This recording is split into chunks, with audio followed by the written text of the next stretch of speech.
اعوذ باللہ من الشیطان الرجیم بسم اللہ الرحمن الرحیم۔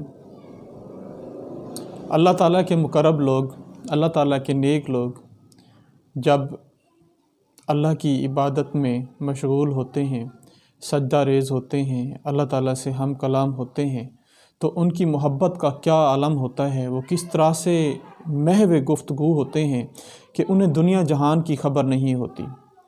حضور صلی اللہ علیہ وسلم کا اللہ تعالیٰ سے کیا تعلق تھا؟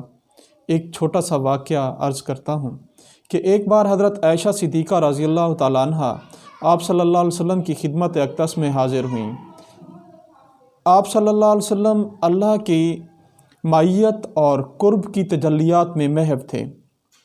آپ صلی اللہ علیہ وسلم کی مصروفیت کا یہ عالم تھا کہ حضرت عائشہ صدیقہ رضی اللہ تعالیٰ عنہ کو نہ پہچان سکے اور دریافت فرمایا، من انتی، تو کون ہے؟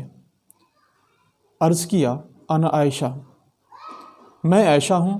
پھر بھی حضور صلی اللہ علیہ وسلم نے نہ پہچانا، لہٰذا پھر دریافت فرمایا، من عائشہ، کون عائشہ؟ عرض کیا، بنت ابی بکر۔ آپ صلی اللہ علیہ وسلم کو پھر بھی افاقہ نہ ہوا، نہ پہچان سکے اور دریافت فرمایا، من ابو بکر، کون ابو بکر؟ عرض کیا، ابن ابی قحافہ۔ فرمایا، ابو قحافہ کے بیٹے۔ پھر آپ صلی اللہ علیہ وسلم نے دریافت فرمایا، من ابو قحافہ، ابو قحافہ کون؟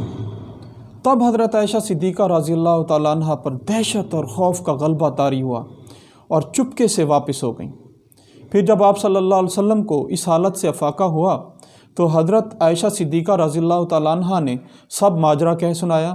آپ صلی اللہ علیہ وسلم نے ارشاد فرمایا کہ اے عائشہ، میرے اور میرے اللہ کے درمیان ایک مخصوص وقت ہوتا ہے، اس وقت میں مجھے ایسا قرب نصیب ہوتا ہے کہ اس مقام قرب میں نہ تو کسی نبی مرسل کی رسائی ہو سکتی ہے اور نہ ہی کسی مقرب فرشتہ کی۔